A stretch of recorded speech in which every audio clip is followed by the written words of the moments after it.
Welcome into the Wisconsin Live Desk and a happy Monday to you. I'm Haley and I'll be spending the next 2 hours with you here on the Wisconsin Live Desk as we bring you the latest news both locally here in Wisconsin, across the country, and sometimes even across the world. I do want to take a quick live look outside in Milwaukee where it is officially the first day of fall and you can already see that. I mean, look at some of those leaves already turning.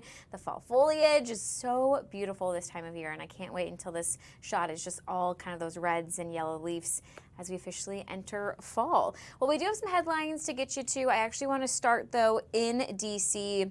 where right now Caroline Leavitt, the White House press secretary, is addressing the media. We know this is the first time she has spoken since the murder of Charlie Kirk, which is how she started this press conference off. But we are going to listen here for a little bit as she takes questions. Of illegal activity or criminal wrongdoing in the White House, and the president stand by Tom Homan 100% because he did absolutely nothing wrong, and he is a brave public servant who has done a phenomenal job in helping the president shut down the border.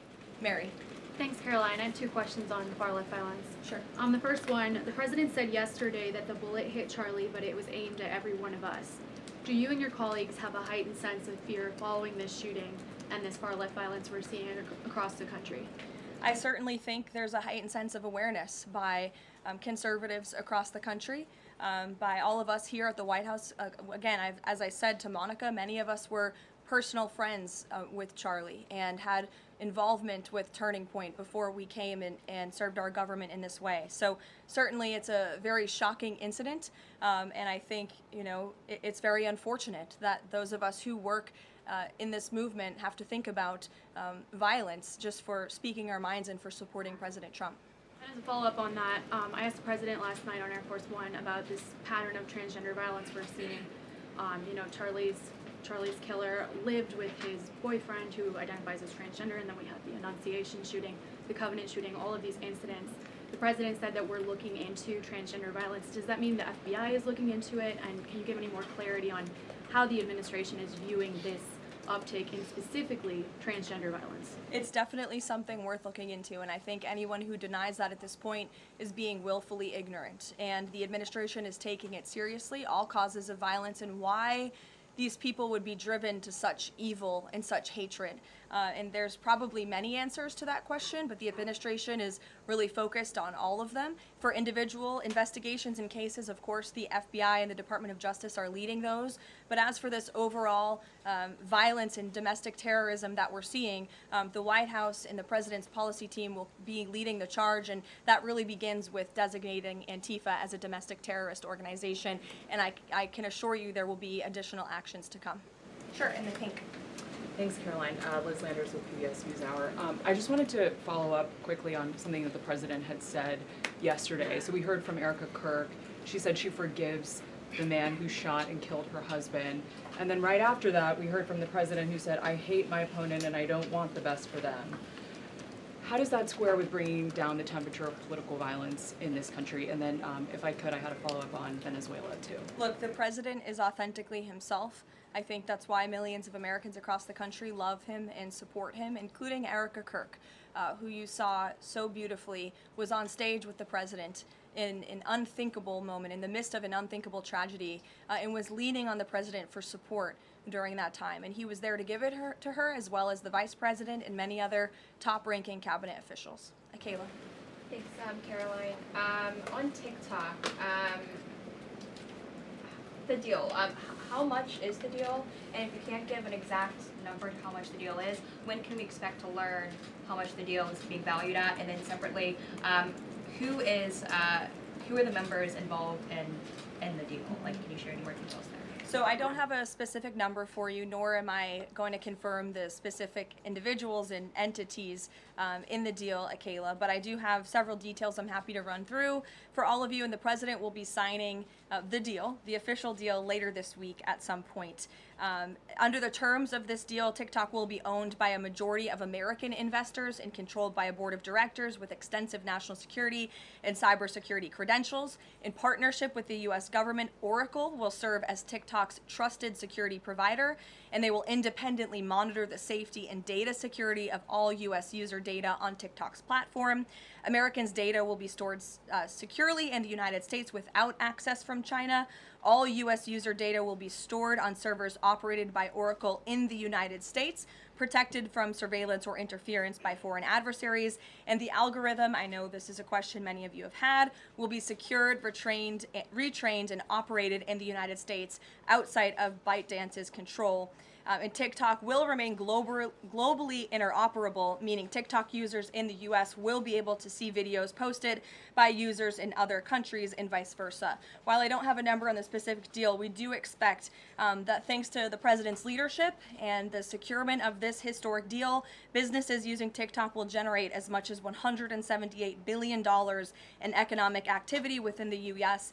over the next 4 years. So this is great news, not just for the millions of American youth who use TikTok. Their data will be safe and secure with this new deal. They'll continue to use this very fun app. But it's also great news for all of the small business owners who have really been able to make a living off of the use of TikTok as well. And if I could just get one more as it relates to China, on crop prices with farmers, as there's still no official trade deal with China, farmers are getting a little bit antsy navigating prices being weak and not strong. How is the administration thinking about farmers right now? Is there anything we can expect to see from the administration on sort of bailing farmers out should prices continue to not work in their favor? Well, the administration is completely understands the anxiety of farmers. We're very much aware of this issue. It has been a part of our discussions, the trade team's discussions with their Chinese counterparts. As for any specific actions, I don't have any news on that for you today, but I can fully assure you the entire National Economic Council in this building, as well as our Secretary of Agriculture, Brooke Rollins, have been talking with the trade team about this. There's been many meetings on this, and they are on the ball, but I don't have anything specific for you today. Sure, Selena. Thanks, Caroline. But the case against Letitia James was extensively investigated for 5 months, and President Trump's handpicked Attorney General Eric Siebert could not find any evidence that he committed a crime. So is the president saying here it doesn't matter if there's a crime, he just wants his political enemies to be charged? Well, let me just walk you through Letitia James. Letitia James completely abused her oath of office. Letitia James was actively and openly engaged in lawfare. You talk about weaponizing the Department of Justice. What was Letitia James's campaign slogan? It was prosecute Donald Trump. She was saying she was going to prosecute Donald Trump before she even knew if Donald Trump committed a crime, which of course we did not. Those are not the words of a serious prosecutor. Those are the words of a corrupt politician who is abusing their power. She actively campaigned on that. She also led the witch hunt, the financial fraud investigation against President Trump and the Trump Organization, and an appeals court tossed that case out, a $500 million civil fraud penalty in August, which was another win for the president, and exonerated him of this witch hunt and showed that this is an individual who is corrupt and abused her oath of office. And we also have evidence of her mortgage fraud. An April report from a white-collar fraud investigator found that there was documented evidence that James engaged in a consistent pattern of financial and property disclosures that raise serious legal questions. But why won't the president accept the conclusions of his Justice Department to not bring charges against Letitia James? In fact, you had Bondi and Blanche, top DOJ leadership, who were against ousting Eric Siebert, who again was picked by President Trump. I just answered that question for you, and the president has every right to express how he feels about these people who literally campaigned on trying to put him in jail, who literally tried to ruin his life and ruin his businesses, and he wants to see accountability for those who abuse their office and abuse their power. And Letitia James absolutely did that, whether you want to admit it or not. Is that not Jeff. retribution, though? Jeff, it's accountability. Thanks, Jeff. Caroline. 2 foreign policy questions. President Putin has offered President Trump a 1-year extension of the most recent treaty limiting nuclear weapons. Does the White House have a reaction to that? Does the president want to accept that offer? And then one separate issue, just generally, what is the president's response or reaction to the number of countries this week who are planning to or have recognized a Palestinian state? Two great questions, Jeff. To your first question about Russia, the president is aware of this offer extended by President Putin, and I'll let him comment on it later. I think it sounds pretty good, but he wants to make some comments on that himself, and I will let him do that. As for all of these Western nations that are recognizing a Palestinian state, the president has been very clear. He disagrees with this decision. He spoke about that in the UK, standing right next to his friend, Prime Minister Starmer, and he feels this does not do anything to release the hostages, which is the primary goal right now in Gaza, does nothing to end this conflict and bring this war to a close. And frankly, he believes it's a reward to Hamas. So he believes these decisions are just more talk and not enough action from some of our friends and allies. And I think you'll hear him talk about that tomorrow at the UN. Kristen. Thanks, Ryan. Just going back to this Letitia James story. What does President Trump plan to do if the Attorney General, Pam Bondi, tells him that there is not enough evidence to bring his political opponents' cases or to charge those cases? That's a hypothetical question, Kristen. That hasn't happened at this point. But we did see one U.S. attorney not be able to find enough evidence, and now they no longer have a job. Is that something that you would consider? Look, the president stands with Pam Bondi 100%. He made that clear this weekend. He answered questions from all of you last night on Air Force One. He said the same, and that's how he feels at this moment in time. Just one more thing on the Attorney General with Pam Bondi. Caroline, would the president support designating Russia as a sponsor of terrorism if it does return kidnapped Ukrainian children? And secondly, we just found out through questioning that Hunter Biden sat in on the discussions of his pardons. What's the White House response to that? Unfortunately, I think it's unsurprising.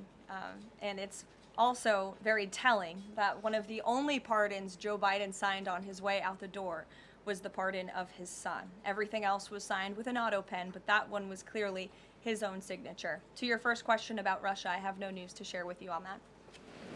Sure, in the yellow.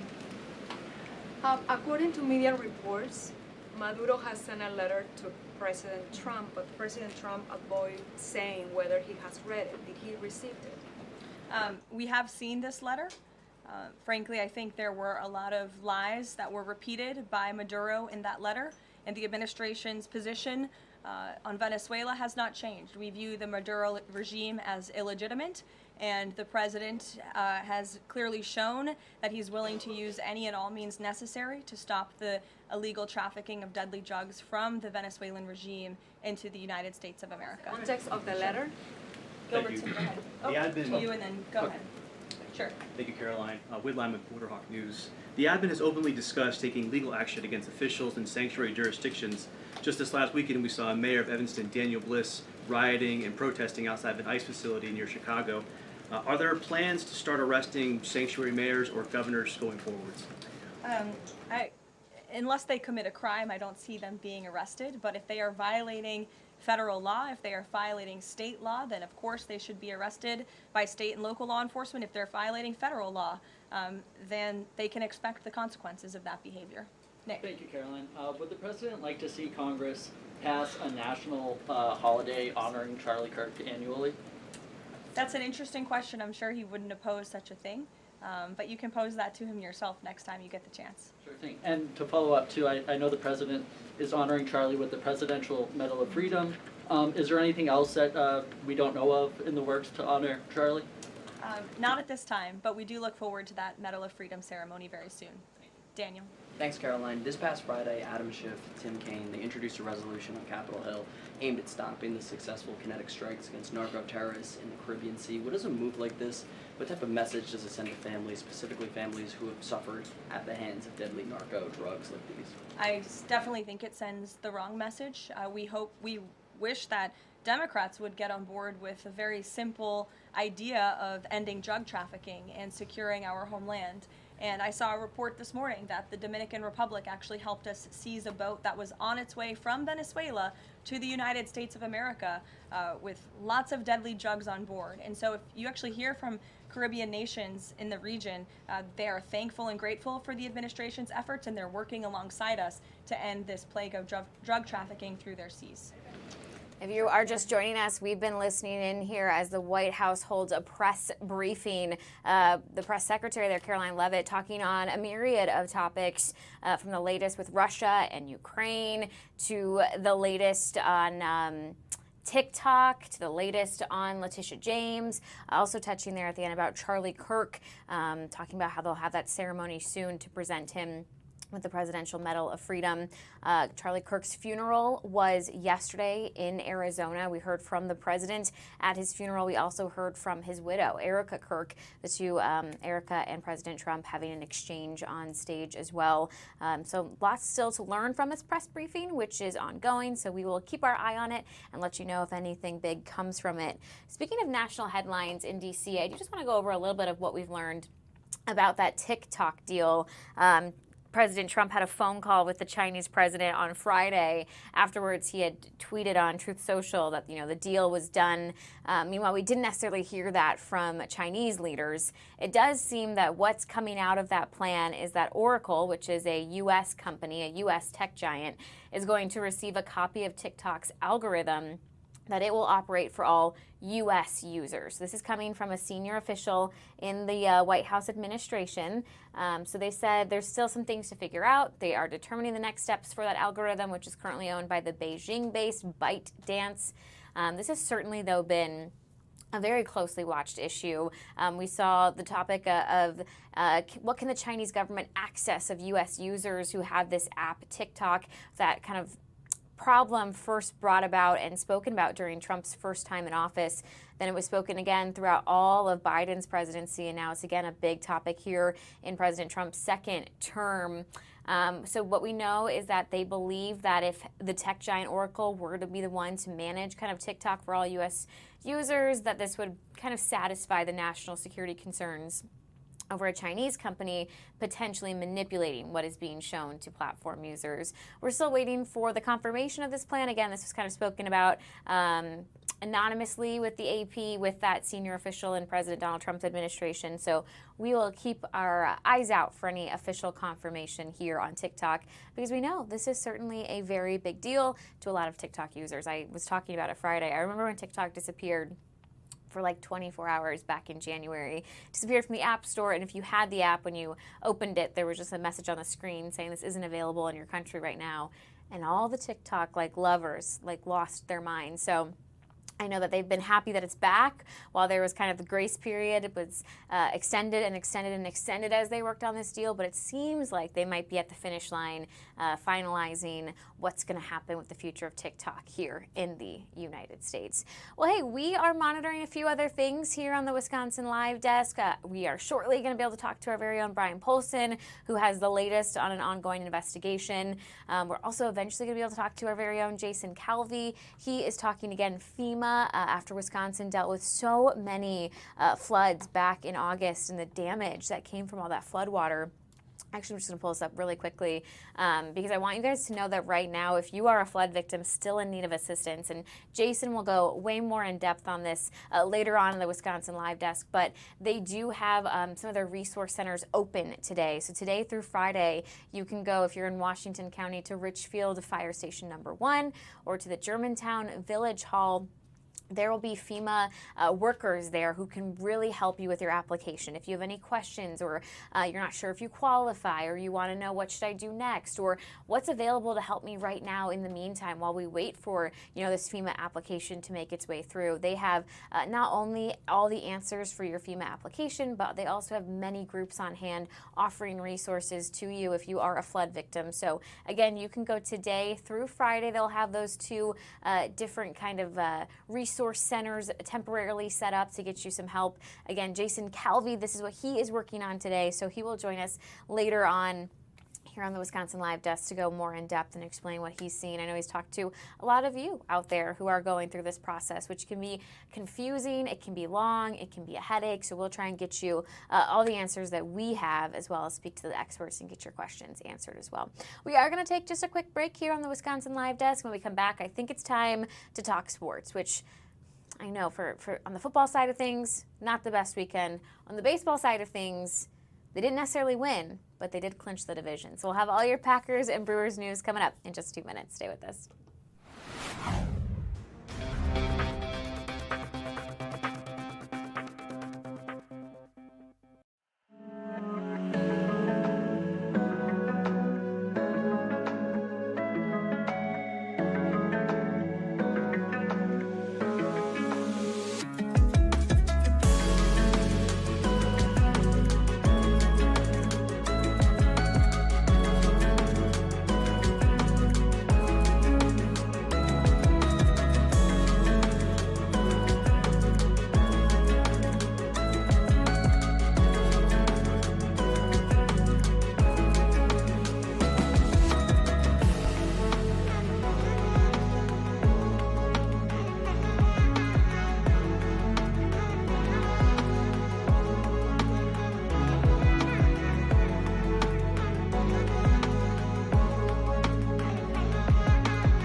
This is the Wisconsin Live Desk. Welcome back into the Wisconsin Live Desk. It is Monday afternoon. Time check for you, 12:51. If you're heading out the door here in Milwaukee, it's a little bit hot. Honestly, it's the first day of fall, but the summer temperatures are still very much here. 74 degrees right now. It should be dry for a little bit, but always a good idea just to bring an umbrella with you. We are certainly expecting some more rain later on today in your forecast. Also looking a little rainy over here in Cleveland. Taking a live look over there. Yeah, look at all those clouds in the sky. We can see the raindrops actually on the camera lens right there. We are taking a live look in Cleveland.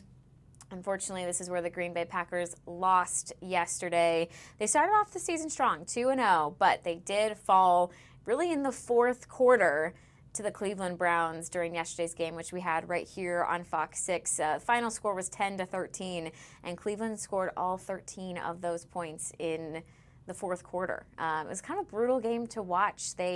Packers thought they had it. You know, they had their field goal blocked and knocked down, which really hurt them, especially because then in the final seconds of the game, the Browns were able to get that game-winning field goal from like 55 yards. So kind of a brutal way to end, especially when you go into the fourth quarter 10-0. You know, you hope that you've done enough, and then the other team comes back and surprises everybody to get those 13 points and claim the victory. I will say, I watched this game, and then I watched the second game that came on Fox 6, which was the Chicago Bears. I am a Bears fan. We don't have to talk about it too long here on the Wisconsin Live Desk. I am born and raised in, actually, I always say that I'm born and raised, and it's a lie. I was born in Ohio, but all I know is the Chicagoland area. That was where I was raised. But here on the Wisconsin Live Desk, every Monday I like to update you guys on my fantasy football league. I know you guys care because this is my first year ever doing it. We're going to do fantasy. Sorry, Lainey was in my ear, our producer. Here, well, now we'll say hi. Lainey, say, oh, there you are. Lainey, say hi. Hey. There we go. I was going to do a quick fantasy football update, though, you guys, because I know you care. This is my first season doing it. It can be kind of intimidating. And so I just want to let you guys all know you can do fantasy football. It's not as hard as you would think. But I wanted to update you on this week where I have absolutely crushed it. The girl that I'm playing has 99 points. I already have 144, and my kicker has yet to play because he is on the Baltimore Ravens. I was nervous, and I know I talked about this in the Wisconsin Live Desk because my quarterback that I drafted was Joe Burrow, who is out for 3 months because he has turf toe. So I had to take Caleb Williams off the bench, who's the Bears quarterback, and he had himself a game. So I was really excited that I've already clinched this victory. And I still have some players that need to play this week. So we're happy. That makes me, just like the Packers, 2-1 on the season. And I will definitely keep you guys updated as to what happens next. But if we win, Delaney, if we win, what should I do with my prize money? I feel like we should do something on the Wisconsin Live Desk. Any ideas? Ooh, we'll have to think about that. Yeah. I have no ideas yet, but maybe we should do something like really Wisconsin. Like we should get like some spotted cow and some custard and should definitely get some custard. Charcuterie board. Ooh. Right? Yeah, that could be fun. All right. Well, we like that. Well, hey, we are working on a few local stories. I do just want to take a very quick break, and then our very own Brian Polson will be joining us live here on the Wisconsin Live Desk as he follows some updates on one of his investigations. So stay with us. We'll be right back in 2 minutes.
This is the Wisconsin Live Desk. Well, welcome back into the Wisconsin Live Desk. We are just about approaching the 1 o'clock hour, which means we still have an hour and a half of news to bring you here on the Wisconsin Live Desk. I actually want to bring in our very own Brian Polson. He's joining us here as we kind of hear the latest on an investigation that I know you've been working on for a while, Brian, with Ridgeland Farms. For starters, I know there's a new development, but can you catch us up to speed and remind us what this is all about? If you haven't been watching or following any of this, Ridgeland Farms is a commercial dog breeder in western Dane County, about 30 miles west of Madison, the capital here in Wisconsin. And for about the past 60 years, since 1966, they've been breeding beagle puppies, thousands of beagle puppies every year, specifically for use in scientific experiments. They do some experiments at Ridgeland Farms, but mostly they sell the dogs to other research facilities. That could be contract research organizations, it could be universities, it could be other private organizations that do scientific research. It's been going on for many years, but it's become much more controversial recently, especially since 2017, when animal rights activists went inside and got video of the operation. They rescued, that's their term, rescued 3 dogs. Ridgeland Farms would say they stole them. Nonetheless, they rescued, they say, 3 dogs from those cages, published the video, drew attention, and have been really hammering on it ever since. And that ultimately led to a court case last fall in which a Dane County judge listened to testimony about so-called cherry eye surgeries that were done at Ridgeland Farms. That is a type of surgery that removes a swollen gland from the eyes. More than 300 of those surgeries were performed by Ridgeland Farms, allegedly without any anesthesia and by people who did not have any special veterinary licensing or training. That is really the central focus of the investigations that have been going on. Of course, animal rights activists just don't want this kind of research done on beagles at all, and we've heard from a lot of you who feel the same way. But in terms of the investigations that are going on, that kind of gets you up to speed on what's happening. Now, back in January, there was a special prosecutor who was appointed to look into possible criminal charges against Ridgeland Farms, mostly for those cherry eye surgeries. That's a nickname for the surgery. There's a more medical term for it that I couldn't tell you right off the top of my head here. But in addition to the criminal investigation, the Department of Agriculture, Trade, and Consumer Protection has a civil investigation, and that's where we are right now, by the way. This is the Prairie Oaks State Office Building in Madison, which is the headquarters of DATCAP, Department of Agriculture, Trade, and Consumer Protection. It's also home to the State of Wisconsin Lab of Hygiene. Inside that main door there on the first floor, there is toward the back of the facility there is a conference room called the Hall of Fame room, and today, representatives of Ridgeland Farms, including their lead veterinarian, Richard Van Dommelen, and their attorneys, will be meeting with representatives of DATCAP. And they're going to be here to talk about 311 alleged violations of animal welfare regulations that DATCAP says they've found over the past few years. Now, DATCAP wants Ridgeland Farms to agree to pay a $55,000 fine plus fees and other things to cover those 311 violations. And today, it's referred to as an enforcement conference. So they're going to get together and talk and say, we've drawn up the paperwork, DATCAP has. If you just sign it, we can be done with this. You're going to agree to pay the $55,000, and the civil part of this goes away at that point. Of course, there's still the criminal investigation, which is sitting out there. Now, Ridgeland has not agreed yet to those 311 violations. And what we're told is if they come here today and they don't agree, they don't walk out of here with an agreement, then DATCAP plans to refer all 311 violations to the district attorney, which would likely mean it would go to the special prosecutor. So what's happening today is this enforcement conference. It's the latest in a long series of developments involving the investigations of Ridgeland Farms and just the ongoing saga. There are plenty of people who would love to see Ridgeland Farms go away altogether, and in fact, some Dane County supervisors drafted a resolution calling for just that. They've withdrawn that resolution temporarily and are reworking some of the language, but they plan to bring that back as well. So, Haley, there's an awful lot going on with Ridgeland Farms, but in terms of today's developments, it is that meeting between DATCAP and Ridgeland Farms determining if they can settle the civil violations and at least get that part out of the way. Brian, you know, it's certainly some hard allegations to hear, especially if you are an animal lover. The meeting that's happening right now, I know it's not open to the public. So will we kind of find out what happens at this conference? Can we expect that information to be learned? Certainly that is one of the reasons we're here. We want to be the first to find out what happens if Ridgeland accepts the stipulated agreement or not. The meeting is scheduled for 2 p.m. today. We don't know how long that will go, but we're going to be here waiting to get those results. And our plan is, once we find out, we'll bring you that information tonight on FOX 6 News at 4, 5, 6, whenever we can get this out to you on the air. Of course, 9 and 10 tonight as well. But we're here. We can't be in the meeting. We can be outside the meeting. We can try to get responses afterwards and find out what happened, and that's what we're here to do. And obviously, we don't know yet about those criminal charges. That investigation is ongoing. We do know about the 311 civil violations. Do we know about the beagles right now? Where are they? Are they still with Ridgeland Farms? Have they been taken away? What's the latest on the animals? No, Ridgeland Farm still has it's roughly 3,200 beagles at their facility. We know that a couple of Dane County supervisors were recently invited in to see for themselves, go on a tour of the facility. Afterwards, they actually said the facility appeared to be clean and well maintained. But one of the supervisors we talked to said it was pretty hard to look at all of these animals that are in small cages. I mean, his term small, obviously there's a legal definition of what's the right size, and Ridgeland would say that they're meeting those legal minimums. But they are in cages essentially 24 hours a day, 7 days a week. They are not treated there as though they are companion animals the way you or I would treat an animal. They are treated as research commodities. And so Ridgeland Farms has some certain minimums they need to meet in terms of socializing the animals, giving medical treatment to the animals. They would argue that they are research animals, and therefore the standards of what they need to do are more lenient than if they were in fact companion animals. There's some controversy there, because Ridgeland Farms is not just a research facility, it's a breeding facility, and there are stricter regulations on how you need to treat animals at a breeding facility. That is a part of this whole ongoing thing. But your ultimate question, where are the dogs? They're still there. We know there are people who are working on plans to try to get them out if it ever comes to Ridgeland Farms being shut down, which some have called for. They say they have a plan in place to remove the dogs, to get them properly socialized and ready to be taken into people's homes as adopted animals. Of course, Ridgeland has said they have no intention of seeing that happen. They say they are operating a legal business that provides necessary animals for important biomedical research. And again, all of this still ongoing. So there's much more to be learned. We've been talking about this now for 7 months. We're still waiting on the special prosecutor's decision. I know for a lot of people watching, they say, what's going on? This is going so slowly. Well, that's the process we're in right now, but we want you to know we're on top of it, and we'll let you know what happens out here today in Madison. Yeah, absolutely. It's definitely a complex case with so many layers there. As you mentioned, that special prosecutor's now been investigating for 7 months. That would be for the criminal charges. I mean, is there any idea when there could be an update there, or is it really just a waiting game?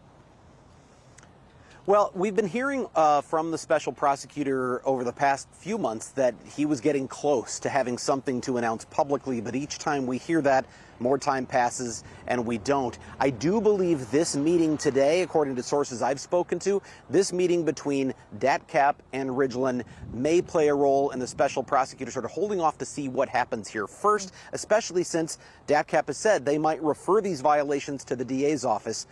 And if you have the question, why is there a special prosecutor? Why isn't the Dane County DA prosecuting this case? Well, if you go back to years ago when animal rights activists first brought this up, they kept going to the Dane County DA saying, charge them with a crime. We have the information. We have the evidence. And Dane County's district attorney declined to take any action. So ultimately, they went straight to a judge and said, you have the power to appoint a special prosecutor. After hearing testimony, the judge did just that. It is La Crosse County DA Tim Grinke who is investigating this case. Again, after today, I know there are certainly observers who are watching this very closely who hope that means whatever happens today will get things closer to that special prosecutor filing charges or announcing that there are not going to be any, at least making an announcement. But at the moment, it's a waiting game. Yeah, absolutely. Again, waiting on the criminal charges. Brian is outside right now as Ridgeland Farms and DATCAP meet on their civil violations. And I know you're going to wait and try and get any answers, see what happens in that closed meeting, and you'll bring them here to Fox 6, Fox Local. So thanks so much for joining us here on the Wisconsin Live Desk, Brian. You got it. Thanks, Haley. Yeah, absolutely. Also, Brian did give us a suggestion if I were to win my fantasy football league, which is a pizza party, which I think is a great idea if I am able to pull off the victory there. But obviously, Brian, hard at work right there on a very complex investigation. As I said, we're waiting on potentially finding out what happens in that closed-door meeting that's not open to the public, and he will let you know what he learns if and when that information becomes available. Before we took a break, we were talking sports. I do want to go back to sports quickly. We were talking right here in Cleveland as the Packers lost to the Browns yesterday. But hey, if you have any questions about that game, I want to remind you about As Seen by TVV. This is one of our brand new segments this year where you can send our sports director, Tim Van Voren, your questions and then watch for your answers each week on Fox Local. So if you have a question you want to submit, scan that QR code there on your screen.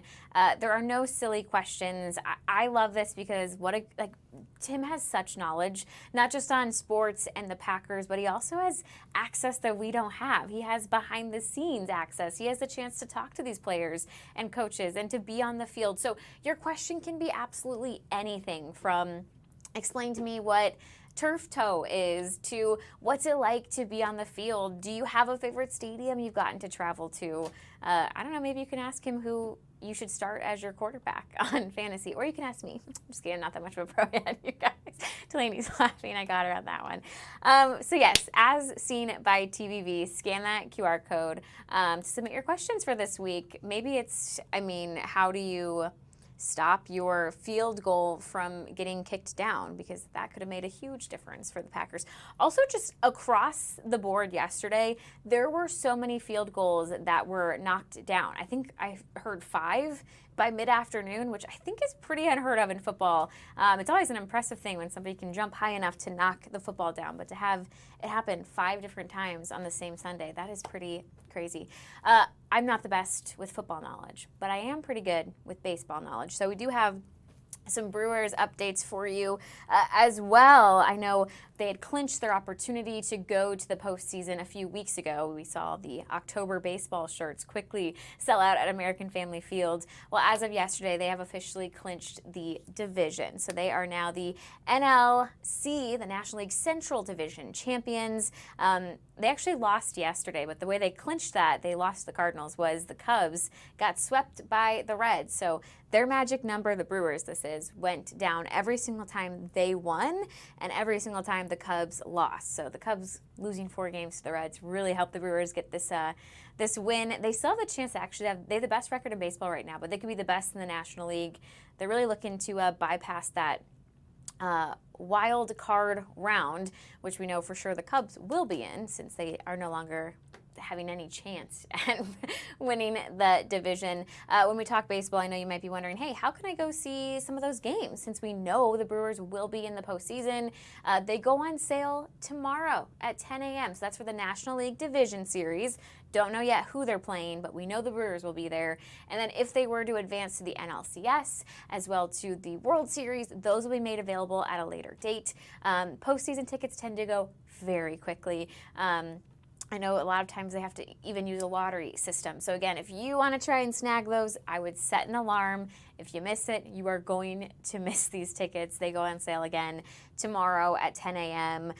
They also did release some new merchandise, because I know I said it had October baseball. Now they have the National League Central. They have Division Champ shirts that are out, which if you like, go to American Family Field and grab them today, because we saw here on the Wisconsin Live Desk how quickly that merch sold out when it was just the October baseball shirts. I think within hours they only had like a 4XL. So if you want to go get some new gear to cheer on the postseason bound Brewers, you can go and do that today at American Family Field. Delaney, have you ever seen any postseason baseball? I have not. What about you? I was really lucky, so I think Carrie just walked in to talk to Delaney. I got to watch Game 6 of the NLCS with the Cubs. That's the game they actually clinched going to the World Series. And I think we've all been to a baseball game. We've been to AmFam, maybe we've been to Wrigley. The environment's always fun. But let me tell you, it is electric once it becomes postseason baseball, because every game matters. And obviously, you're this close to the World Series. So, Delaney, maybe log in tomorrow at 10 a.m. and try to get some. I'll have to try to get some tickets. Try to get some tickets Sounds for like a lot us. of fun. I Yeah. think so. Wisconsin Live Desk field trip? Right? We'll Let's bring do you guys it. to the postseason for some baseball. All right, Delaney, I know we're working on a few other things. We're going to have Jason joining us here at 1:30 to talk FEMA. We have question of the day still, but can you do me a favor? Yeah. Can you toss us to break? We'll be right back after 2 minutes. Delaney's a pro, you guys. We'll be right back.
This is the Wisconsin Live Desk.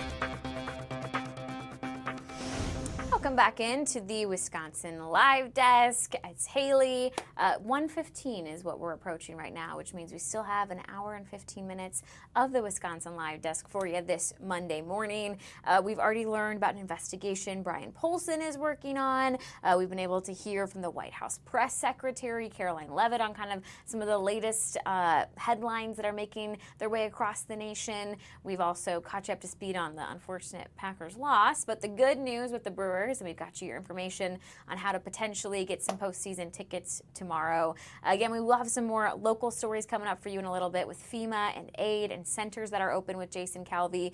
But I actually want to take you to a story that's happening in Massachusetts that just popped up on the feed. Taking a look right there, that is Karen Reed, who is back inside a courtroom today in Massachusetts. This is for a civil case. It's a lawsuit that was actually filed by John O'Keefe's family against her. If you're unfamiliar with Karen Reed, she was acquitted of murder earlier this year. It came after a trial last year ended with no verdict, a split decision. But she was accused of killing her boyfriend at the time by running him over and leaving him there. It was a wintry night in Massachusetts. Again, a jury said she did not do this, found her not guilty. So now she is facing a civil lawsuit. We just saw her in the courtroom. And we're actually going to listen in here for a little bit and see kind of the latest that's happening in Massachusetts. 13. They are infliction of emotional distress claims. As we have presented in our papers, none of the plaintiffs observed the alleged incident that is described in the complaint. None of the plaintiffs came upon the decedent in close enough proximity to state a claim for emotional distress. There is no... The cases, Your Honor, limit when a claimant can claim emotional distress. The cases talk about temporal, spatial, and relational limitations. Taking the claim that Haley Furbush has alleged, that claim is for negligence / reckless intentional infliction of emotional distress. And the basis of that claim is that there was a discussion on the telephone, or discussion after Karen Reed had left 34 Fairview in Canton and had somehow started to fabricate a story about what had taken place. Kaylee Furbush was not at the scene, and the perception of someone dying is not an actionable claim under any case that we can find in Massachusetts state law. So she wasn't at the scene, didn't come upon the decedent, and therefore doesn't have the same types of proof, at least is pled in the complaint, that would satisfy the limitations that the case law sets up, the temporal, the spatial, and the relational. With respect to the claims of emotional distress that have been brought by John O'Keefe's mother, father, and brother, again, they were not witnesses to the event. They came upon him many hours later.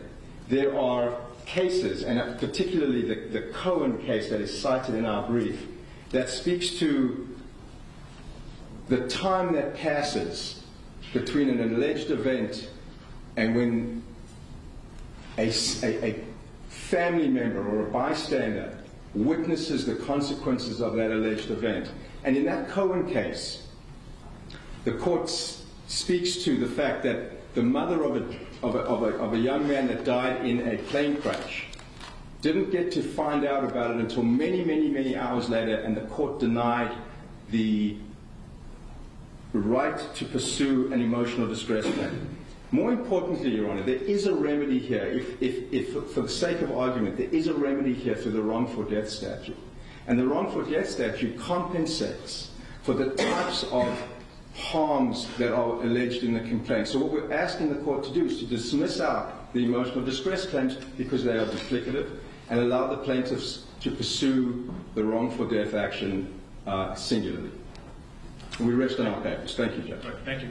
So let's turn to the other defendants if they want to be heard. You've filed separate motions essentially arguing the same relief, but if you have anything you want to add, you certainly can. Waterfall? Yes, Your Honor. We have the Waterfall just very briefly. I think the distinction here that counsel's making is that these claims, these infliction of emotional distress claims, are intended when you're in the zone of danger or you're a recipient witness. And in this instance, it's many, many hours later that the parents are seeing the decedent in the hospital. I think it's after 7:50 a.m. And so based on what the Cohen case states and in terms of the principles that the courts have applied here, it just isn't, from a relational standpoint, close enough in proximity to be able to advance this type of claim. And in terms of the wrongful death statute, those loss of consortium damages, the damages of the loss of a son, if the plaintiff is making this claim going forward, are in fact addressed in that statute and obviously would be available as remedies to the plaintiff. What about Semino versus Milford Keg Incorporated? I have a 1982 case that I found talking about the wrongful death, emotional distress injuries. Have you reviewed that case? I'll give this case site, 385 Mass 323. It's a 1982 case. It would seem to suggest that that emotional distress is really not preempted by the wrongful death statute. Your Honor, I think the wrongful death statute alone would not necessarily cover all of the damages, but my argument would be more in line with the argument that in terms of where they are in relationship to the accident, since it wasn't witnessed and since it wasn't immediately thereafter that they came upon the scene in a roadway, in a driveway, and observed the decedent, I would argue, Your Honor, based on that, that that's a problem for the plaintiff moving forward, and that that would be the court's consideration. I appreciate, Your Honor, that there are some differences in the wrongful death statute and emotional distress claims. Okay, thank you. Ferreter versus Daniel O'Connell's sons, a case that goes back to 1980, also kind of speaks to that issue too. Let's hear from C.F. McCarthy's on that. Anything else to add on the motions to dismiss? No, Your Honor. No. All right, great. All right, I'll take that issue under advisement. I do have some, I'll read through your briefs a little more closely. Yeah, of course. What I was going to say is that you are just joining us. We've been listening into this courtroom out of Massachusetts where Karen Reed is currently in attendance as she is now in a civil case. The family of John O'Keefe filed a lawsuit against her for the death of their son, their brother, their loved one there. If Karen Reed seems like a familiar name to you, it's because she spent a lot of times in the headlines, honestly the last 2 years, accused of murdering a former Boston police officer named John O'Keefe who she was dating.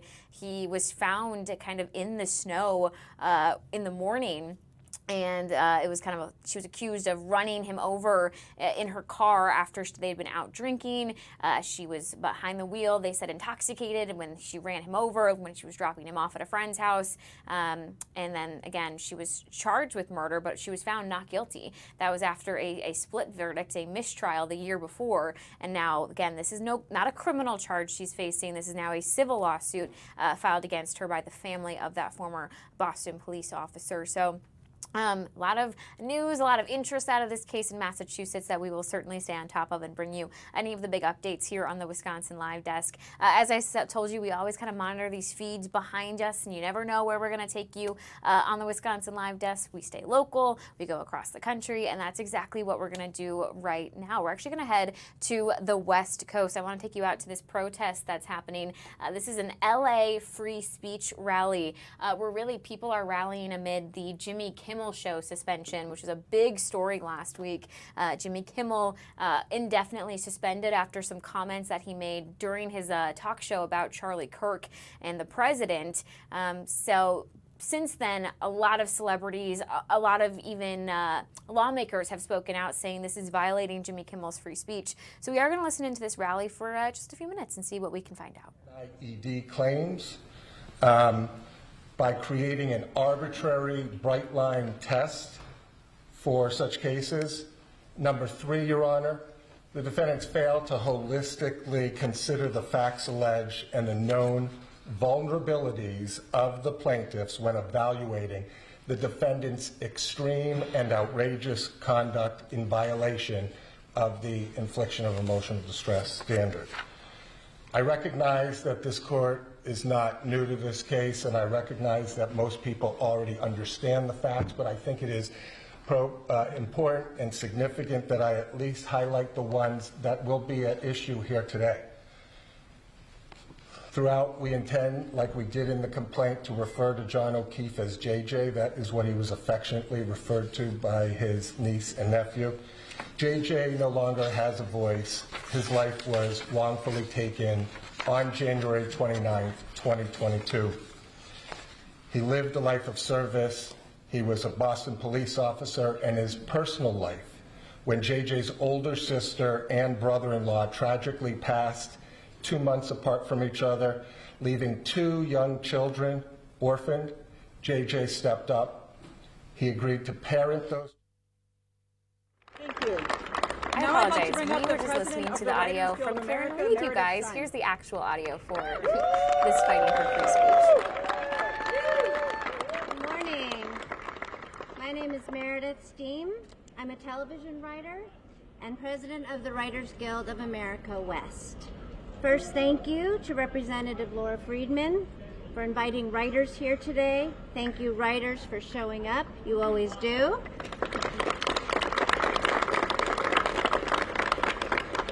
As well as Representatives Liu, Chu, Barragan, Cisneros, and Sherman for taking a stand on this vital issue.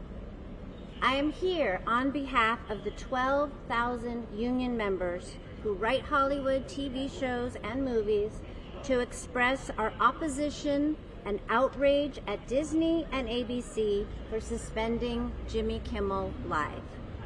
This cowardice has not only put the livelihoods of 20 writers, their crew members, and performers in limbo, it has put our industry and our democracy in danger. This is about the First Amendment, not just Hollywood. Our democracy depends, more than anything else, on our rights to speak freely, without retaliation from the government, especially when that speech challenges those in power. Yet this president and his administration seek to silence those who criticize, satirize, or speak truth to those in power. FCC Chair Brendan Carr and President Trump have made open threats to censor creatives. In fact, explicitly naming 2 more WGA members who they've targeted, Seth Meyers and Jimmy Fallon. This is an authoritarian, illegal overreach that we all must unite to oppose. Artists are already very concerned about our consolidated media ecosystem, the small and shrinking number of gatekeepers who control what Americans watch on TV. And these conglomerates are now being coerced into censoring us all by an administration that demands submission and obedience from what should be a free and independent media. The leadership of the Writers Guild of America calls upon the leadership of Disney and ABC, Bob Iger, Dana Walden, to join us in our unity against censorship. Use your power and partner with us to reject authoritarianism. Be courageous and protect your writers, your shows, your freedoms. Stand up to this administration and bring back Jimmy Kimmel Live. Thank you, Meredith. And now representing the American Federation of Musicians, President Stephanie O'Keefe.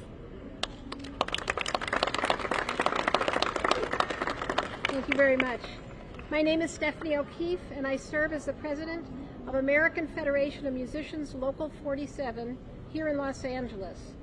I am so proud to stand before you with my fellow union leaders and together with such tremendous champions for working musicians. Representatives Friedman, Chu, Berrigan, Sherman, Liu, and Cisneros, thank you for your leadership and for always fighting on behalf of all artists and arts workers. Among the many talented members of AFM Local 47 are the incredible musicians who make up Cleto and the Cletones, and the many other musicians who appear on Jimmy Kimmel Live on a regular basis. We need music now more than ever. Musicians inspire, they lift our spirits, they make us sing, dance, laugh, and cry. But there will be less music on ABC tonight for one simple reason. Instead of working in the public interest, the FCC serves only one person, Donald Trump. We must exercise our First Amendment rights by speaking directly to our government and the corporate entities that allowed this violation of the First Amendment to happen. My grandparents came to this country. You'll never drown the voices in my family out. My grandparents came to this country because of the promises of freedom of speech and expression. It is my honor to continue to fight alongside each one of you to preserve their dream. We must put an end to the corporate consolidation on television and radio that threatens our ability to make a living. We must stop the violation of rights in Los Angeles and across the country. And together, I know we can defeat those who wish to silence us. Thank you. You're just joining us. We've been listening in out of Los Angeles, where this free speech rally is being held for a lot of people who want to support and show their support for Jimmy Kimmel. Again, the late night talk show host was suspended indefinitely last week after some comments that he made regarding Charlie Kirk and President Trump's response to the loss of his friend, many calling them inappropriate, insensitive. It had the FCC calling for people to preempt, meaning show something else in place of the slot that normally goes to Jimmy Kimmel, which is what happened. We saw Nexstar, who owns TV stations across the country, tell all their ABC affiliates that they would no longer show Jimmy Kimmel.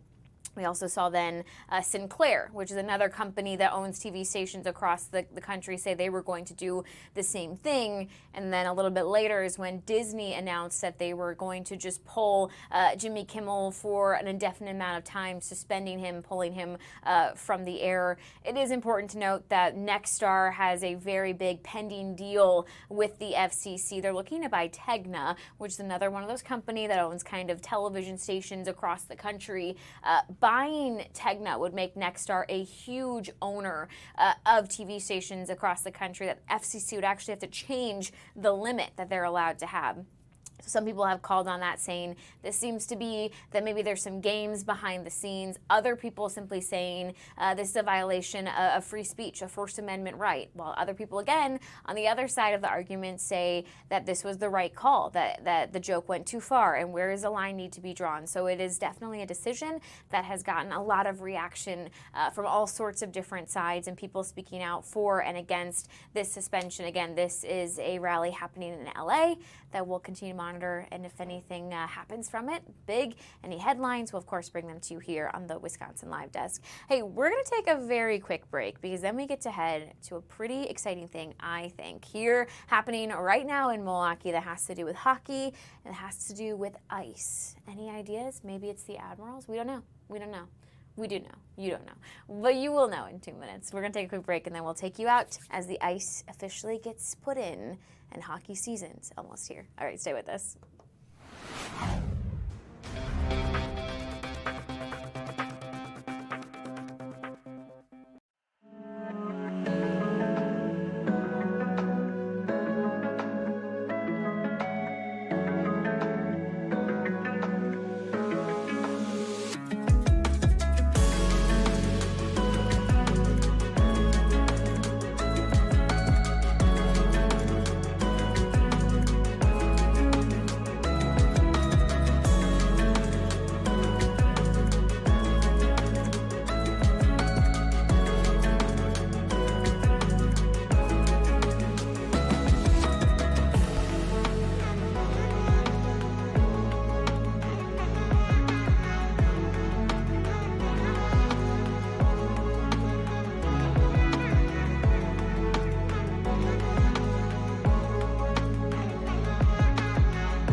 This is the Wisconsin Live Desk. Welcome back into the Wisconsin Live Desk. Time check for you. It is 1:35 here in Wisconsin.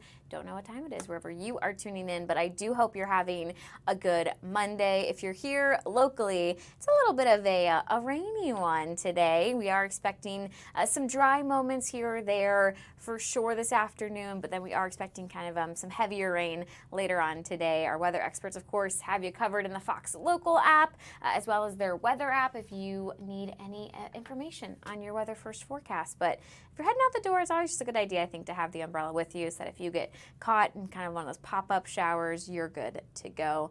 Speaking of water, this is maybe not the best transition because it's not very smooth. We went from rain to ice. Is that what we should do? I kind of like it, Delaney. That wasn't the worst transition I've ever done. We're taking a live look right now as the Milwaukee Admirals get ready for their hockey season. We're actually watching the ice be put in the Panthers arena at UWM. They started with nothing earlier this morning, and now we have ice, and we were watching them just moments ago paint those lines on the ice. It's certainly an all-day process to get the arena kind of ready for hockey again. They eventually are going to paint the Admiral logo.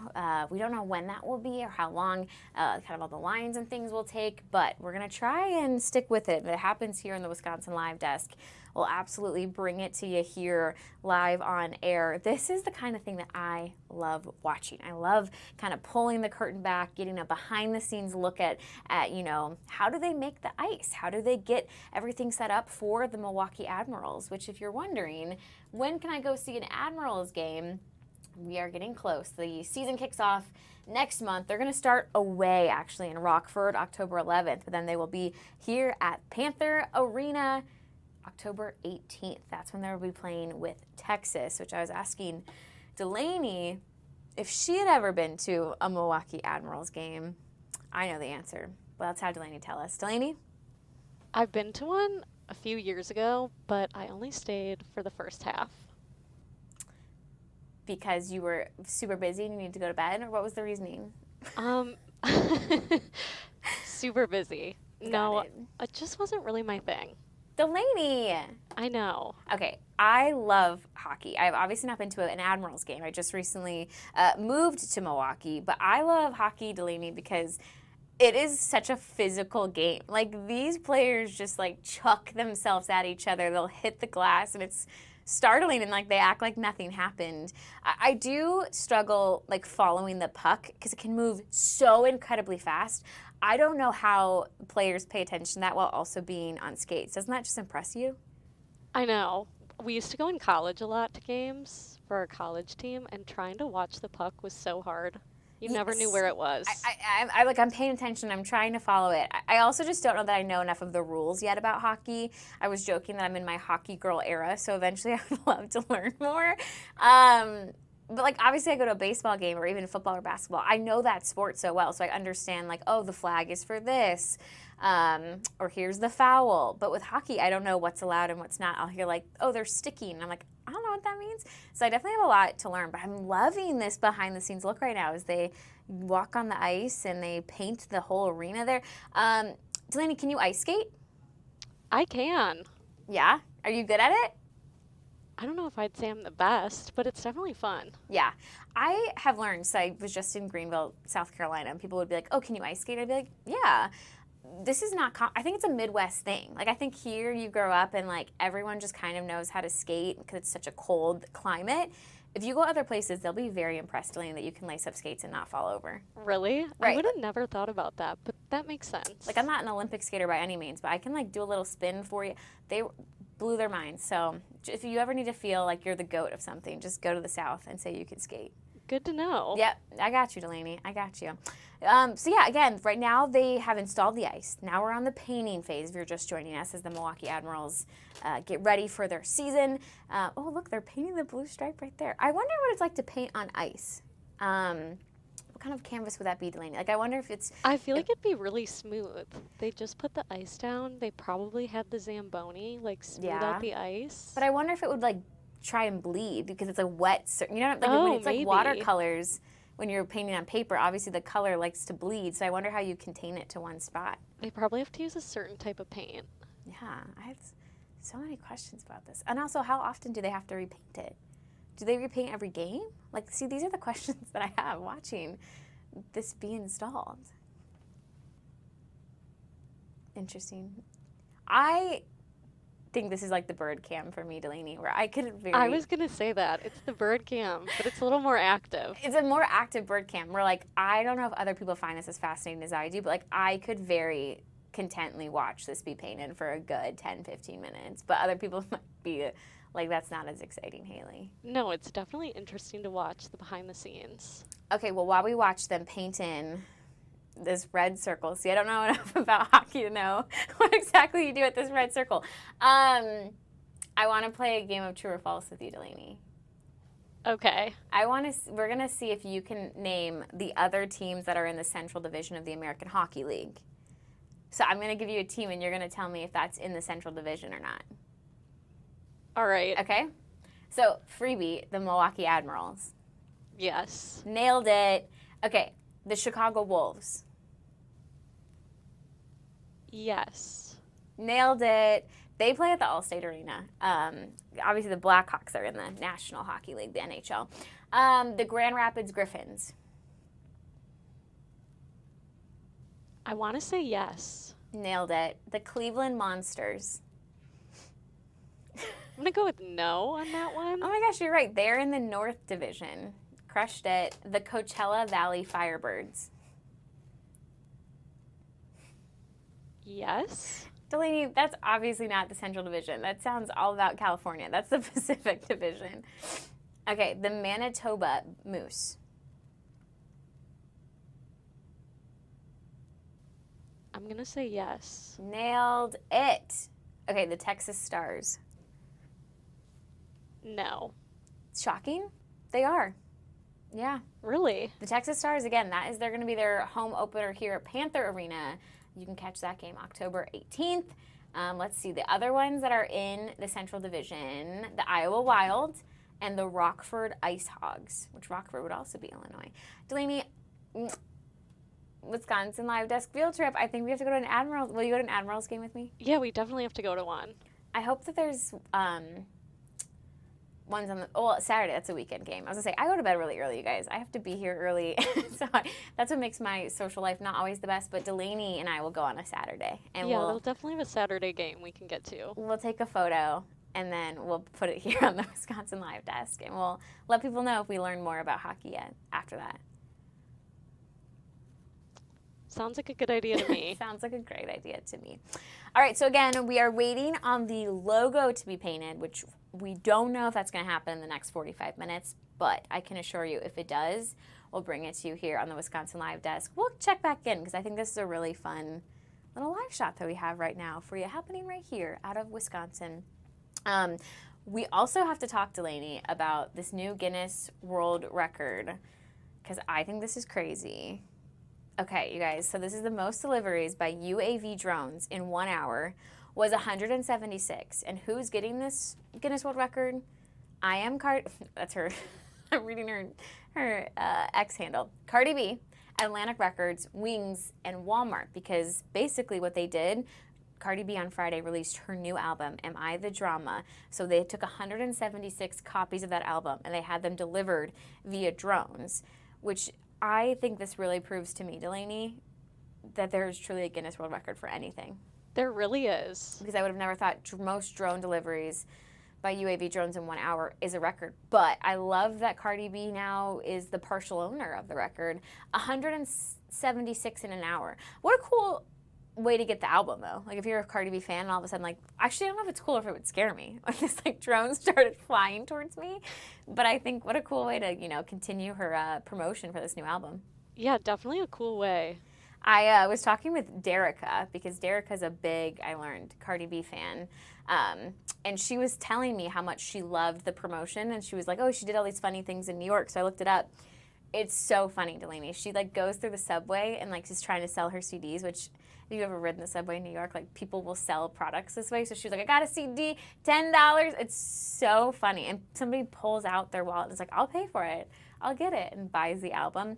And then she also sets out a blanket on Canal Street, which is where a lot of people go to buy designer handbags that are knockoffs. And so she has it set up there, like, as if the albums are, counterfeit. It's just so funny. And it's on a blanket because they do that so that if they have to run, they can quickly go with it. But I just think Cardi B's crushing it with the promo. Wait, what a fun way to promote her album. I mean, I just feel like it raises the bar. Like, now next time I see definitely an artist who's releasing an album, I'd be like, where was your promotion? Where's your Guinness World Record? Right? But Cardi B, she definitely did a good job with the promotion of this album. Yeah. Have you listened to it yet? I have not. What about you? I have not listened to it yet. It's on my long list of things to do because the name alone, Am I the Drama, is a hilarious album name. It's a great name for an album. And Cardi B announced recently she's expecting her 4th baby.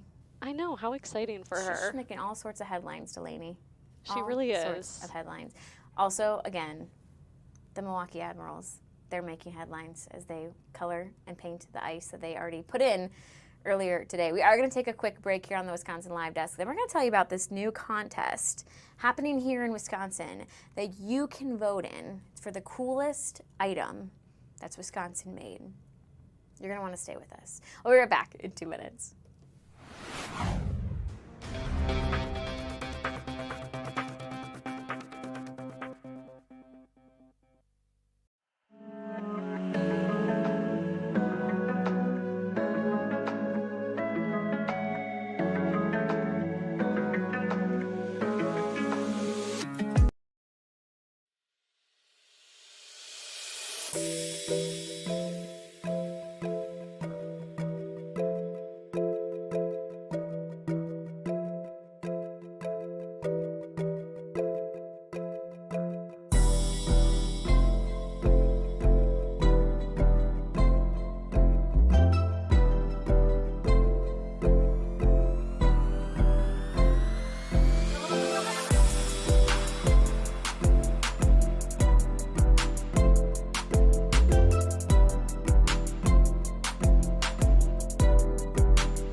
This is the Wisconsin Live Desk. Welcome back into the Wisconsin Live Desk. Time check for you here in Milwaukee. It is just about 1:50 this Monday afternoon. I'm Haley, and we still have 40 minutes of news to bring you here on the Wisconsin Live Desk before we say goodbye for the day at 2:30, but that's so far away. Also, so far away, or if you want to go far away, you could always go. This is another not so smooth transition, you guys, today. To the Milwaukee Mitchell International Airport. We're taking a live look there right now where there are some planes that are parked, but nothing on the runway necessarily. It looks like the sky is okay here at the airport. Obviously, whenever I hear of thunderstorms, you worry a little bit about delays. But right now, I think you'd be just fine to get out and get into the sky. If you have travel plans, maybe you were heading off somewhere for work this week, or maybe you had a long weekend and you came to Wisconsin, you need to go home. Who knows what you guys are doing? But I hope that you had a good weekend and that you're ready for a good work week. I think it's going to be a good one. I'm getting a good vibe. Okay, so we're really excited because you have the chance right now to help decide what the coolest thing made in Wisconsin is. We're taking a live look right now. It's the nomination round. So this is the 10th annual Coolest Thing Made in Wisconsin contest. So it started back in 2016, and it's already garnered more than 1.5 million votes. But basically, we're taking a live look right now at the website. There's just a myriad of products that were, you guessed it, made in Wisconsin. And you can register to vote and choose what you think is the best. So Delaney's helping us scroll. I would say so far, Delaney, go back up just ever so slightly. I think the skee ball, premium alleys, that one, pretty cool. Also, I mean, the old-fashioned in a can, ready to drink, that's very Wisconsin, in my opinion. I'm trying to see what else we've got here. A bucket of bread, obsessed. I love that. Carbless. I wonder what that is. Some other drink kind of in a can. Okay. Looking here, we've got, hand-strung string cheese. It's so good. It's Cedar Valley cheese there. And we obviously have Limburger cheese right next to it. And then these, I like these Medusa musky lures. I'm not a fisherman. Oh, those earrings are really cute. Delaney, those wallpaper jewelry earrings that were there. Okay, we've got some good options here. What else we have? Digitally printed beverage cans. Okay. We have salted caramel. I love the variety of products here. Oh, a cutting board coming up and some utensils. Color Guard Plus. A robotic welding unit. Pop Crispy. Some, gourmet popcorn. Sauerkraut. Oh, there's a whole 150 passenger ferry over there. This is such a, myriad of different types of products. More popcorn. I just like that there's just paper towels that are there. Cold activated beer labels. That's cool. Just mozzarella cheese in general. Also very Wisconsinite. Kelly's Country Creamery ice cream. Yum. That sounds so good. A poker table. Gosh, there's so many products. I wonder how these people got nominated, if you submit yourself or how that works. But again, everything you're looking at on your screen right now as we scroll through, they are made here in Wisconsin, which is also just kind of cool to recognize some of these products and know they're made right here in the Badger State. Oh, craisins, of course. You got to get your cranberries. I want to wade in cranberries. I always see those commercials. I think that'd be so cool. The famous racing sausages. Not only are they on display at the Brewers game, they're made here in Wisconsin by the Olympus Group. The more you know.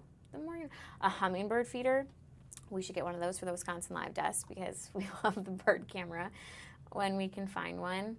Gosh, we're just still going. Oh, wait, this is cool. This rider cooler, it's coming up, Delaney. It's a little bit more down. It's just, you can ride and then you're sitting on a cooler that's filled with drinks. That's amazing. The sauce server on the far right of your screen, also amazing. Load it up with some Chick-fil-A sauce and then have it dispensed at your house. What else do we have? More cranberry horseradish. Custom rugs. That's kind of fun. Sunday dough donuts. Some Sweet and Sassy Joe's barbecue sauce. I'm curious if I get one vote or if I get multiple votes because there's just so many different things. Handcrafted pool cues are going to come up soon. We've got some vinyl wallpaper.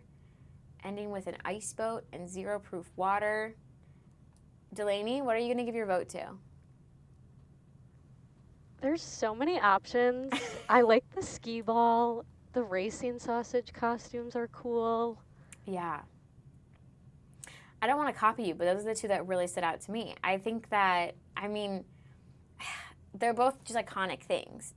Everyone knows the racing sausages, so I think that people are really going to want to go and vote for it, especially now knowing those costumes are made here in Wisconsin. And I also feel like we all grew up playing skee ball, so I love that there's a company here in Wisconsin that makes the skee ball game. Gosh, this is bringing back memories. Delaney, are you good at skee ball?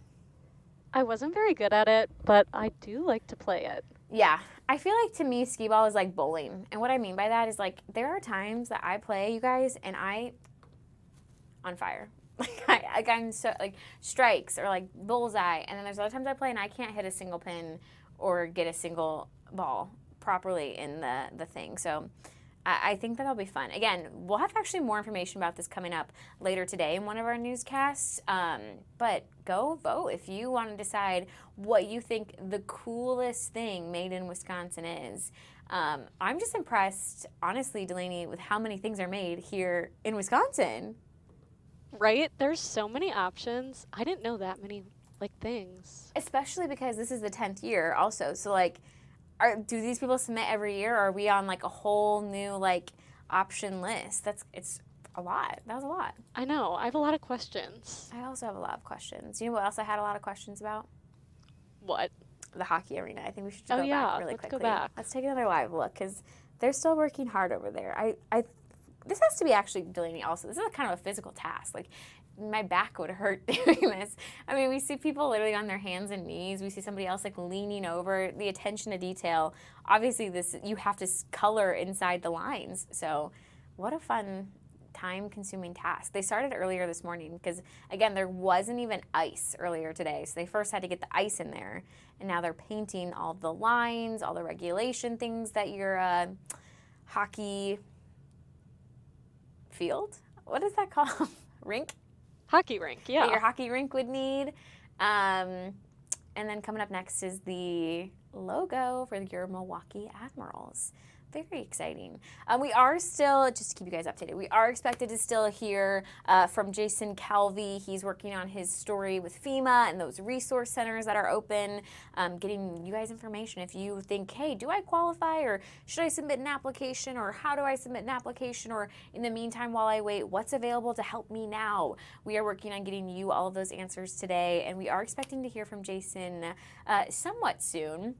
Otherwise, again, we just continue to follow a couple of other stories across the feed. I can run you through a couple of them, actually. Let me pull up really quickly this one for you. I'm going to take you back to Massachusetts, where we have been kind of listening in on this court hearing for Karen Reed, who again was a woman earlier this year that was found not guilty in the murder of her boyfriend, John O'Keefe, a former Boston police officer who was found dead kind of in the snow outside of a house a couple of years back. She had been tried for the same charges last year, which ended in a mistrial because of a hung jury. They couldn't decide on all the different charges, and now she's facing a civil lawsuit from John O'Keefe's family. She is in the courtroom. I'm wondering if we're gonna, there we go, pan over to her sitting right there in that kind of tan blazer and skirt. I am gonna listen in just for a little bit longer here and see if we can learn anything new as far as this civil lawsuit goes. Okay. Anything else we need to address this afternoon? Not from the defendant, Your Honor. Okay, great. I'll issue a decision on the motion to dismiss. Tracking order stays in place as it is now, but here's my concern, folks. With this motion that the defense team is talking about putting together, I think that needs to be looked at sooner rather than later. It's a big deal. Okay. Yes, Your Honor. Okay. Why don't we get a status date? When do you want to, and we can do by Zoom, folks, if it's just as easy. My order was to have everybody here so that you all get a chance to meet. I want people to be understanding that this is a civil matter, and I want you to be, at least to some extent, trying to be civil about how to resolve your issues. I would have liked to see, for instance, this motion that was brought about in open court should have really been discussed ahead of time so you have a better position on it, but I don't want to waste your time. You want to do the next hearing by Zoom? You want to do it in person? You tell me. Plaintiff? We're agnostic, Your Honor. I'll do We're agnostic? Is that what you said? Yeah, as it relates to that. We'll come in person or we'll do it via Zoom. Defense? Your Honor, we prefer to be in person. Okay. Either way, Your Honor. Okay. Preference, Your Honor. All right, we'll do it in person. Fine, we'll do it down here in Plymouth. I will be moving into the Brockton court next month, but this is especially assigned, at least for now, so I'll come back down here. That's not a problem. Mr. Clerk, do you want to suggest a date for us? Sure. How many days out you want to go for? 60 days, 90 days? Yeah, probably 60 days. 60 days. November 21st, Friday, end of November. Yeah, that November 21st. Okay, I'll have a decision out before then, certainly as quickly as I can. 11/21, and that would be for a status regarding tracking order and discovery, and any motions, Rule 15 motions to amend that type of thing, or bring in third parties. Okay, all right, thank you, folks. We'll see you then. All right, if you are just joining us, we kind of caught the end there of this hearing. You can see Karen Reed smiling at the outcome there. A few moments ago, she was wiping some tears. Obviously an emotional, long process for her after being found not guilty on criminal charges for the murder of John O'Keefe, now dealing with this civil case. I do want to look this up. It looked like the judge had said that he was going to move to dismiss that civil lawsuit filed by John O'Keefe's family against Karen Reed. It also would appear that Karen Reed's legal team is now launching their own kind of conspiracy accusations in regards to some of the big players of that murder trial. The Canton Police Department, different investigators and police sergeants accusing them of civil conspiracy and civil rights violations. So the Karen Reed saga seems like it's going to continue, but now with Karen Reed kind of accusing instead of being the one accused. So again, this is kind of the latest coming out of the Massachusetts courtroom. You can see her there talking with her attorney, nodding her head. Definitely seems to be pleased with the outcome today. Of a long, several-year journey for Karen Read there. We are going to, I think, take a quick break here on the Wisconsin Live Desk as we wait and see what else we can find here on the feeds to bring to you, as well as wait to hear from Jason Calvi on the latest with those FEMA funding. So stick with us because we'll be back in just 2 minutes.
This is the Wisconsin Live Desk. Welcome back into the Wisconsin Live Desk this Monday afternoon. It is 2:04, so we still have 25 minutes of news to bring you here on the Wisconsin Live Desk. I'm Haley. We've had, honestly, a lot of fun the last hour and a half so far. We've learned a lot from cases here in Wisconsin to cases out of Massachusetts to the freedom of speech press rally we heard in LA. We've had a lot of news. We were in D.C. to start off the Wisconsin Live Desk, and now we're going to actually head out to the UN. There is a meeting happening right now with the United Nations. France and Saudi Arabia meeting today. Talk about a couple of different matters. Earlier, we think that they were talking about the latest in Israel and Ukraine, obviously, two different war areas right now in the country. So we are just going to listen in here for a little bit to this United Nations meeting. Of political expediency. Our international system is failing generations of women by failing to stop those who commit violence with impunity. I urge the UN to act decisively against violators of international humanitarian law and to restore some balance to our world. No one can claim to stand for women and stand on the sidelines. Thank you. Muchísimas gracias a Su Majestad la Reina de Jordania. Doy ahora la palabra a Su Excelencia Sana Mohamed Suhail, Ministra de Familia de Emiratos Árabes Unidos.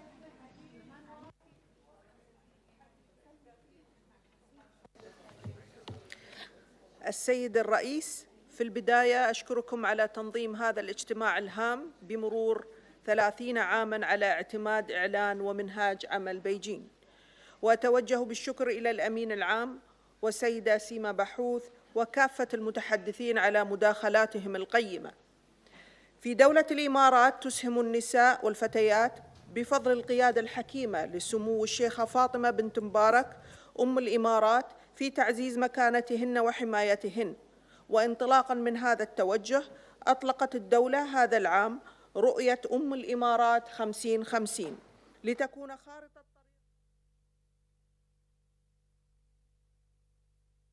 Delaney, I didn't know I pulled you up there. I thought that we were in a different box, but I guess we'll say hi to Delaney. Hey. Sometimes the wrong punch works out just fine here on the Wisconsin Live Desk. I thought I was in a different double box, but I just wanted to surprise Delaney by putting her up here on the Wisconsin Live Desk, which, you know what that means? Question of the day? I think that just means it's time for question of the day. Normally we do whatever the national holiday is, but today is the first day of fall. Well, astronomical fall, because meteorological fall started September 1st. But now, no matter what, if you're a meteorological or an astronomical person, it's fall, y'all. So the question of the day, Delaney, what is your favorite thing about fall? I like the weather. I also like the food. I feel like it's soup season. Oh, yes. Everyone says that. It's like sweater season, so you want like a nice hot soup. I feel that. Yeah. I think the weather is like, I love the crisp. Like, I want it to be a little cool. I love when it's like, oh, I do want my sweatshirt on.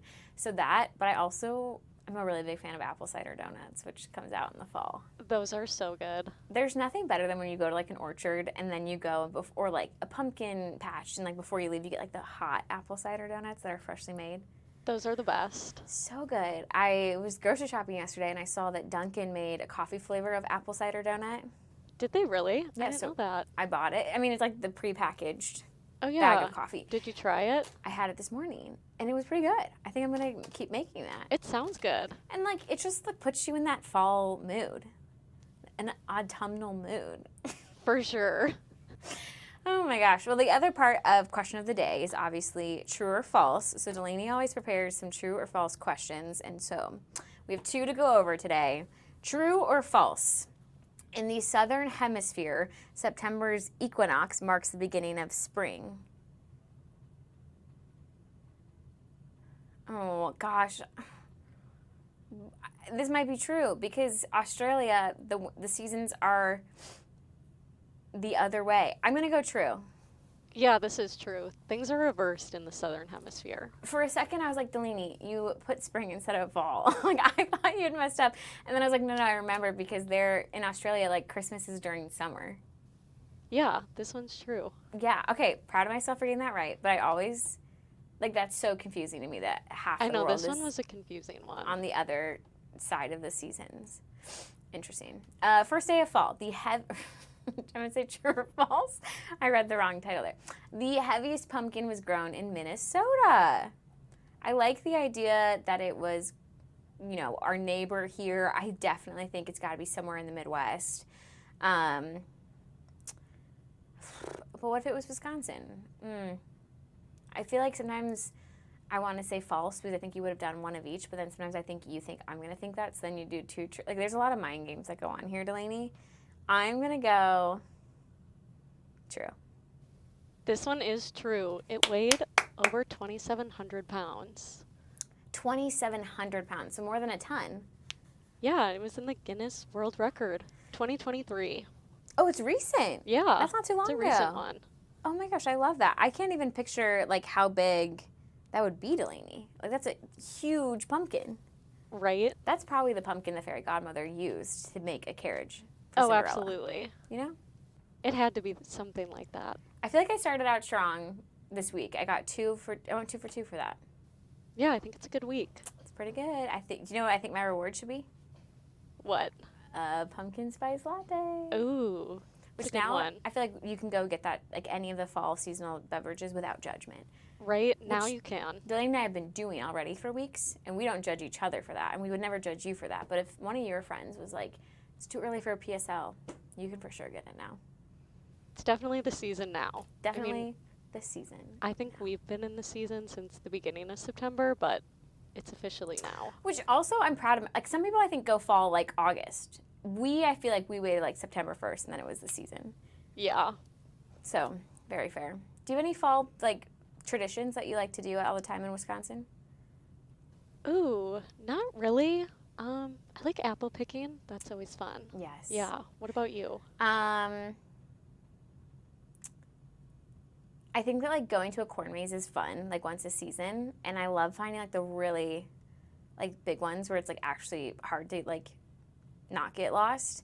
And then I do like to go apple picking. I told you, it feels wasteful sometimes. I'm like, what am I gonna do with all these apples? Which again, if you missed it, my like pro move is to make applesauce with them. But before you put in any like cinnamon or anything special, leave it just like basic applesauce and save it for your pups because they can have that. That's safe for them. I know, I just learned that from you the dogs last can time. Dogs can have pumpkin. So you can also make some pumpkin treats for them as well. I did know that one.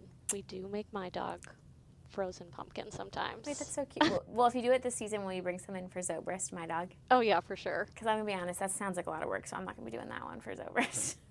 If I do it, I'll make sure to bring you some.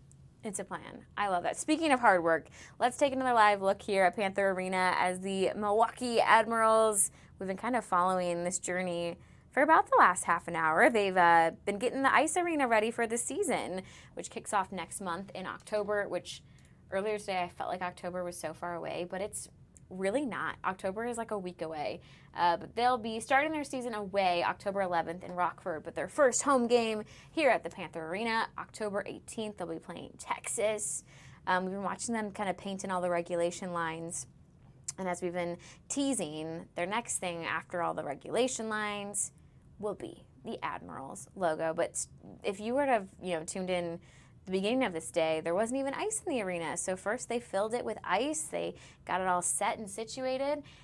And then after that, they started the painting process. So again, first they get everything that you expect in an ice arena as far as lines and circles and all those things. And next step will come the logo. Well, hey, we are going to take a very quick break here on the Wisconsin Live Desk because then we're going to check in with our very own Jason Calvi. We've been teasing it for like the last hour and a half. FEMA, we're going to talk about that coming up in 2 minutes.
This is the Wisconsin Live Desk.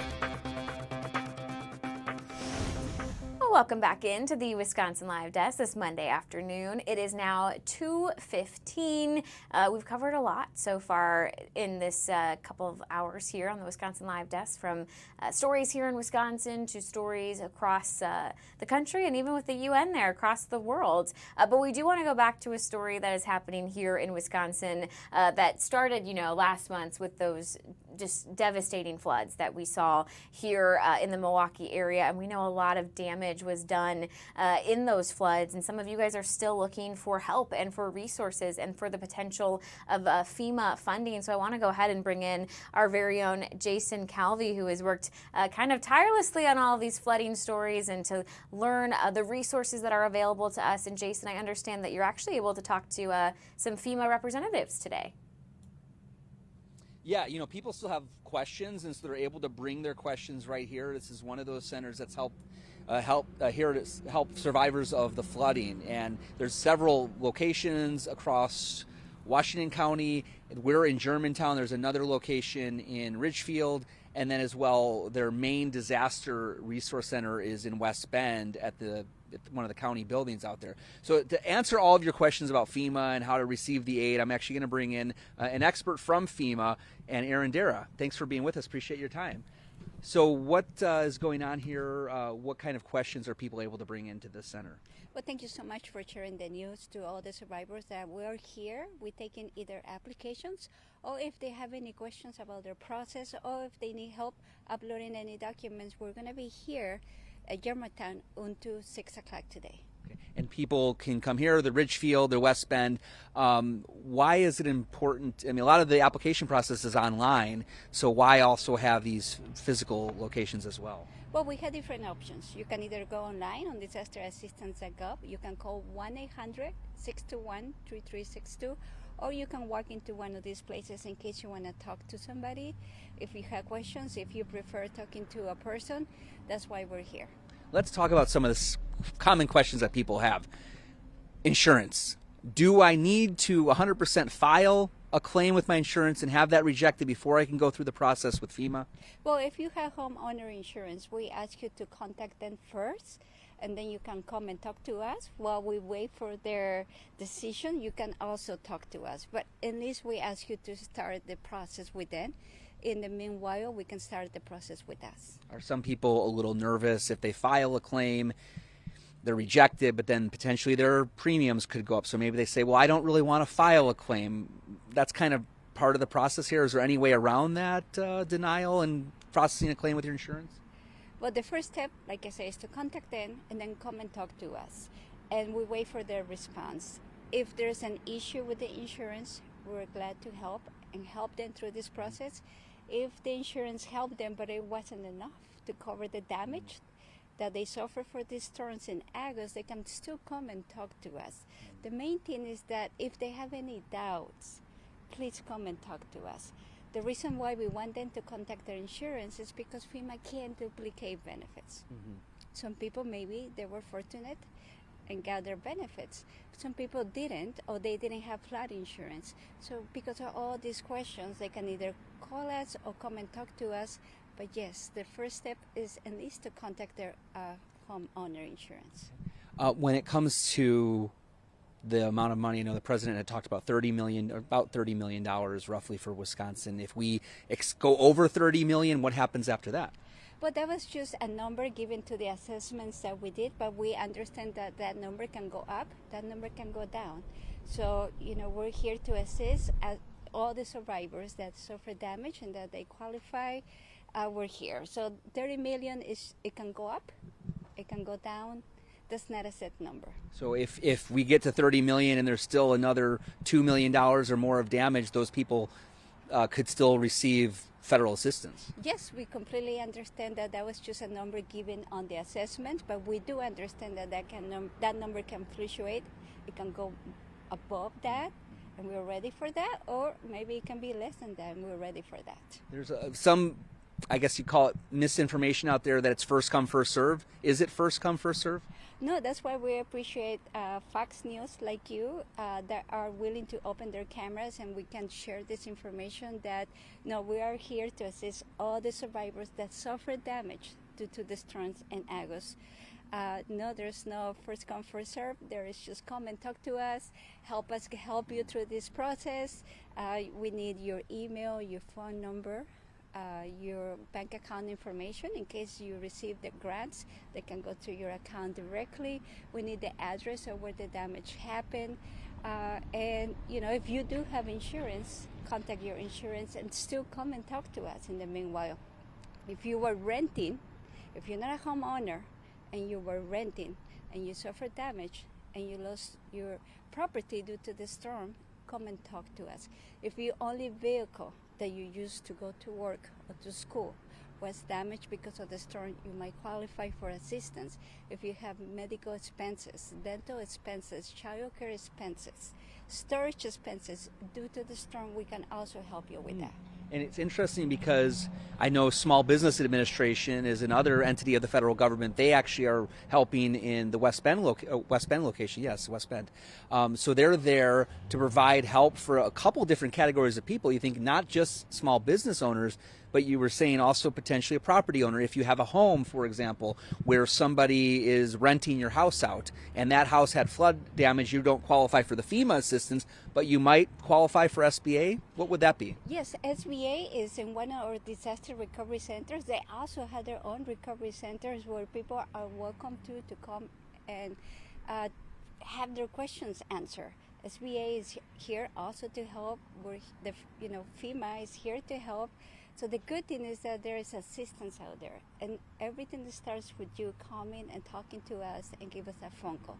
So yes, SBA, Small Business Administration, is here too in Wisconsin helping with this declaration. And what could be the assistance from SBA, the Small Business Administration, as far as it's loans, I believe? Yes, they do have federal loans, and I'll definitely invite anybody that has questions to go into their SBA site, and I'll be glad to connect you with their spokesperson. But yes, we're here to assist Wisconsin through this difficult moment that we understand happened after this flood in August. Thank you so much for your time. I want to go to Haley. Haley, do you have any other questions for FEMA? I know you've worked a lot with disaster coverage when you were in the Carolinas. Any other questions you want to ask FEMA today? No, I think that honestly all the advice there, Jason, is so strong. I think that what I remember from being in North Carolina and South Carolina, and what it sounds like she's saying too, is just come and talk, even if you're not sure if you qualify. And I would ask her maybe the importance of just making sure you get your application in now before that deadline, because once the deadline hits, usually there's nothing we can do, but if you get it in before, we can try and get some help there.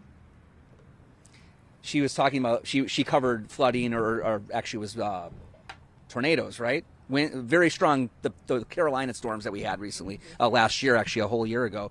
She was talking about the timeline. There is a deadline. If you don't apply by the deadline, what happens? Yes, there's a deadline. Great question. Thank you so much. It's November 12th. We have plenty of time, but if you can start your process today, the sooner the better. We can give you an assistance, we can give you an answer, we can help you through the process. So November 12th is a deadline to apply for FEMA assistance, but we're here already to help you. Like I say, you can call. If you can come out, you can call 1-800-621-3362. You can go online, disasterassistance.gov, G-O-V, or you can come to one of our disaster recovery centers, and we're here to help you. We're here until November 12th. Doesn't mean FEMA is leaving, but the deadline is November 12th. And come November 13th, you say, oh, I better get that application, and it's going to be too late. Well, that's why we had the deadline on November 12th. Even if you start your application on November 12th, you still have time to bring all the other documents, but open your application by November 12th. Okay, Haley, any other questions you want to say before we wrap up here? Jason, I think that's it. A lot of helpful, good information right there. Thank you so much, Haley. I'll talk to you later. Thanks, Jason. Well, thank you.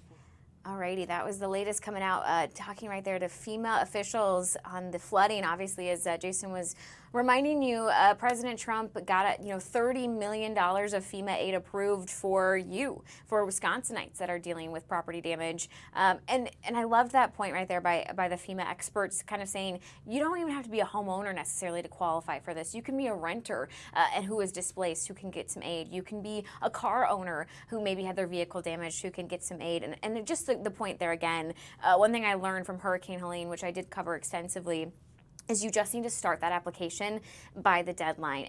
It's a claim process, right? They're gonna need a lot of documents. They need a lot of proof and evidence of the flood damages. You don't have to have even all of that in by the deadline, November 12th, but you have to have the application started because if you don't, that's when it's too late and now FEMA cannot help you whatsoever. So just make sure and start that application process. I feel like sometimes you trick yourself, you think it's September 22nd, I have so much time, and before you know it, it's going to be November 13th. And even if you didn't think you were going to qualify, I mean, why leave doubt in your mind? Apply and see if you do, see if they can help you. And it's just a reminder to check out other resources that are available in the meantime as well. If you go to these kind of centers that Jason's at, they've temporarily set up, there are other groups on hand who can help you. I know even a lot of times these FEMA aid centers have, small business loan experts there if your business was impacted by this and you need to open the doors sooner rather than later. So a lot of helpful information there, and I'm sure Jason will have even more coming up on his stories later today on Fox 6 and Fox Local. We are going to take a quick break, and then we'll be back to wrap things up here on the Wisconsin Live Desk. Stay with us.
This is the Wisconsin Live Desk.